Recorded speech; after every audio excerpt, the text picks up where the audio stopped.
Break के बाद एक बार फिर से अपना हिमाचल में आपका स्वागत करते हैं। प्रगतिशील हिमाचल के कार्यक्रम में शामिल होने के लिए सीएम जयराम ठाकुर किन्नौर के दौरे 40 करोड़ की योजनाओं का लोकार्पण और 20 करोड़ की योजनाओं का शिलान्यास करेंगे।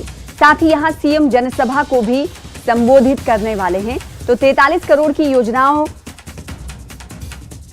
का लोकार्पण और 20 करोड़ की योजनाओं का शिलान्यास सीएम जयराम ठाकुर के जरिए होने वाला है। किन्नौर के दौरे पर सीएम जयराम ठाकुर प्रगतिशील हिमाचल कार्यक्रम की एक और कड़ी के तौर पर इस प्रोग्राम को देखा जा रहा है। किन्नौर से अरुण नेगी हमारे साथ संवाददाता जुड़ रहे हैं।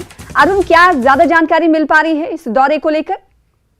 जी, एक दिवसीय दौरे पर मुख्यमंत्री जयराम ठाकुर ग्राउंड में पहुंच चुके हैं। उन्होंने जो किन्नौर जिले के जो विकासात्मक जो कार्य है 43 करोड़ की जो लोकार्पण है वो कर चुके हैं। इसके अतिरिक्त 20 करोड़ का जो आधारशिला था विकासात्मक कार्यों का, उसका भी आधारशिला आज टापरी छलतू से उन्होंने रख दिया है।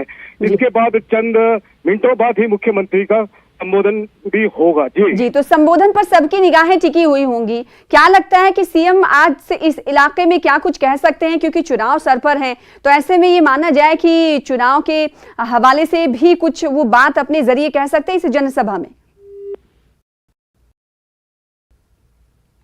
अरुण हमारे साथ जुड़े हुए थे, उन तक आवाज नहीं पहुंच पा रही है। और अपडेट के मुताबिक अपने दर्शकों को ये बताते हुए चले कि सीएम जयराम ठाकुर किन्नौर के दौरे पर हैं और अब से कुछ ही मिनटों पर, जैसा कि हमारे संवाददाता अरुण नेगी ने कहा, कि अब से कुछ ही मिनटों के बाद वो जनसभा को संबोधित करेंगे। साथ ही साथ 43 करोड़ की योजनाओं का लोकार्पण उनके जरिए कर दिया गया है। वहीं 20 करोड़ की योजनाओं का जो शिलान्यास करना था वो भी सीएम जयराम ठाकुर ने कर दिया है। बस अब से कुछ ही देर बाद संबोधन होने वाला है किन्नौर में सीएम जयराम ठाकुर का।